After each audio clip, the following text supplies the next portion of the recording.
बदलापूर विनयभंग प्रकरणातील आरोपी जयेश मुनेला कल्याण कोर्टानं 2 मार्चपर्यंत पोलीस कोठडी सुनावली आहे।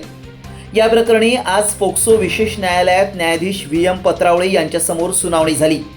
बुधवारी बदलापुरातील एका नामांकित शाळेच्या स्कूल बसमध्ये अल्पवयीन विद्यार्थिनीच्या विनयभंगाचा प्रकार घडला होता। त्यानंतर मुलीच्या पालकांनी दिलेल्या तक्रारीनंतर बदलापूर पश्चिम पोलिसांनी गुरुवारी आरोपी जयेश मुने विरोधात पोस्को आणि ॲट्रॉसिटी कायद्याअंतर्गत गुन्हा दाखल केला। तसंच त्याला अटकही केली।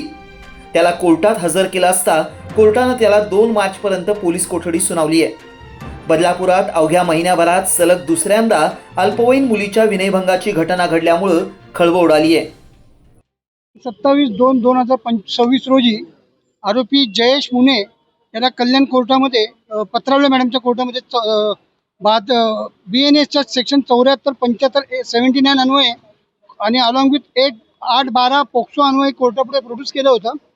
आज दोन्ही पक्षांचा युक्तिवाद ऐकून मेहरबान कोर्टाने त्यांना 2/3/2026 पर्यंत वाढीव शिक्षा दिलेली आहे। काय प्रकार आहे थोडक्यात सर, काय केलं होतं यांनी? हा आरोपी शाळेमध्ये ड्रायव्हर आहे।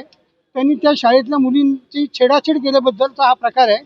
पोलिसांना त्याच्यासोबत अजून इतर बायकांची मुलींची छेडाछेड केली काय याची चौकशी करण्यासाठी वाढीव शिक्षा देण्यात आलेली आहे। स्कूल बसमध्ये हा प्रकार झालेला हा स्कूल बसमध्ये प्रकार झालेला आहे।